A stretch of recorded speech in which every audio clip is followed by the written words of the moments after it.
this episode of For All Humans, we are going to share 5 facts that might challenge what you've been told about Muslims.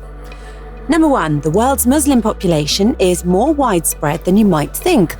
Muslim doesn't mean Arab. Most Muslims aren't actually Arab. In fact, only 15% of the world's Muslims are Arab. 62% of the world's Muslims live in the Asia-Pacific region, and only 20% live in the Middle East and North Africa. More Muslims live in India and Pakistan, 344 million combined, than in the entire Middle East, North Africa region, which is 317 million. Interestingly, President Donald Trump's executive order to temporarily freeze Muslim immigrants from 7 predominantly Islamic countries would only affect about 12% of the world's Muslims, according to estimates from the Pew Research Center. Of the 7 countries named in the immigration ban, Iran, Iraq, Libya, Somalia, Sudan, Syria and Yemen, only one, Iran, is among the 10 countries with the largest Muslim populations. 2, Muslims not only believe in Jesus, but they also believe in the virgin birth. This highlights the special place Jesus holds as a prophet and a messenger. Mehdi Hassan writes in his article Jesus in Islam in The Guardian that Jesus, or Isa as he's known in Arabic, is deemed by Islam to be a Muslim prophet rather than the Son of God or God incarnate. He's referred to by name in as many as 25 different verses of the Quran and described as the Word and the Spirit of God. No other prophet in the Quran, not even Mohammed, is given this particular honor. Jesus is often referred to as the son of Mary, and why he and his mother frequently appear together.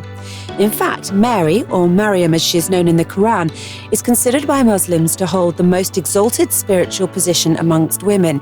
She's the only woman mentioned by name in Islam's holy book, and a chapter of the Quran is named after her. 3, Ayesha was not 9 years old when she married Mohammed. According to John Esposito, a professor of religion and international affairs and Islamic studies at Georgetown University in the United States, Ayesha was married to Mohammed in Mecca in 624 of the Common Era, after migration to Medina and the Battle of Badr. Several scholars interpret this to indicate that she had reached puberty at this age, although her age at the time is the subject of dispute. Sources differ on the age of marriage, but agree that the marriage was not consummated at the time of the marriage contract.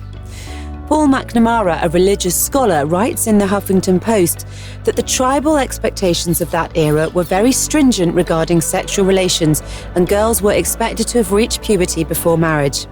It is possible Ayesha reached puberty at an early age, but much older than 9. It's also agreed that Ayesha joined Muhammad during the Battle of Badr in 624 CE. However, because no one below the age of 15 was allowed to accompany soldiers in battle, Ayesha should have been at least 15 in 624 CE, and therefore at least 13 when she was married, following the Hijra in 622 CE. Furthermore, as this continues to be a source of controversy and debate, scholars have revisited Ayesha's age at marriage. Reports about the age of her sister, Asma, who was 10 years older than her, combined with information about Asma's age at the time of her death, used to suggest that Ayesha was over 10 years old at the time of marriage and over 15 at the time of its consummation. 4. Muslim women are not bald and do not shower with their hijabs, headscarves on. Duh, of course they're not, and don't. This might sound unreasonable, but believe me, a quick search on Google and you will find that these are common thoughts that cross people's minds if they do not happen to have Muslim girlfriends who wear the hijab. An American hijab-wearing teenager, a teenage blogger from California, poking fun at common misconceptions about hijabis, once posted a selfie which went viral of her in the shower wearing a hijab fashioned out of a bath towel with the caption, "Of course I do." Jokes aside, Muslim women usually don't wear the hijab at home with their families. Muslim women can take off their hijabs with their girlfriends, and in fact, Muslim women are only required to observe the hijab in front of any man that they could theoretically marry. This means that the hijab is not obligatory in front of the father, brothers, grandfathers, uncles, or young children. 5. Muslims are the most affected by terrorism. Yeah, you heard that right. Let's talk facts. First and foremost, it is key to define what a terrorist attack entails. The Global Terrorism Database, GTD, at the University of Maryland defines terrorist attacks as the threatened or actual use of illegal force and violence by a non-state actor to attain a political, economic, religious, or social goal through fear, coercion, or intimidation. The Global Terrorism Index, the GTI, is a report published annually by the Institute for Economics and Peace. It provides a comprehensive summary of the key global trends and patterns in terrorism over the last 20 years, covering the period from the beginning of 1998 to the end of 2017. According to the 2018 GTI, 7 of the top 10 countries who suffer the most from terrorism due to a variety of political, economic, and religious conflicts are in the majority Muslim countries. In fact, the 20 most fatal terrorist attacks in 2017 were targeted at Muslim civilians in mosques, residential neighbourhoods, and UN refugee camps.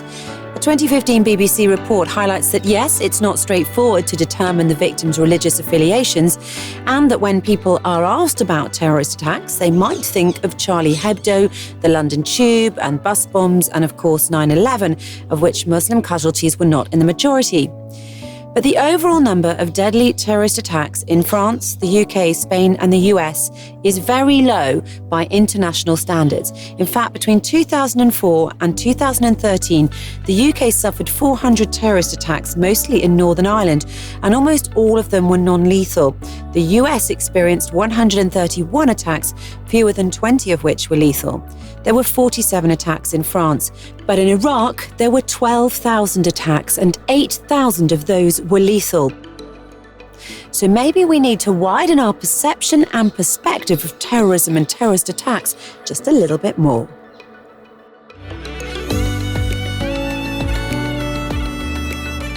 We hope you enjoyed this episode, so let us know what you think in the comments section. Meanwhile, share this with your friends and stay tuned for the next one.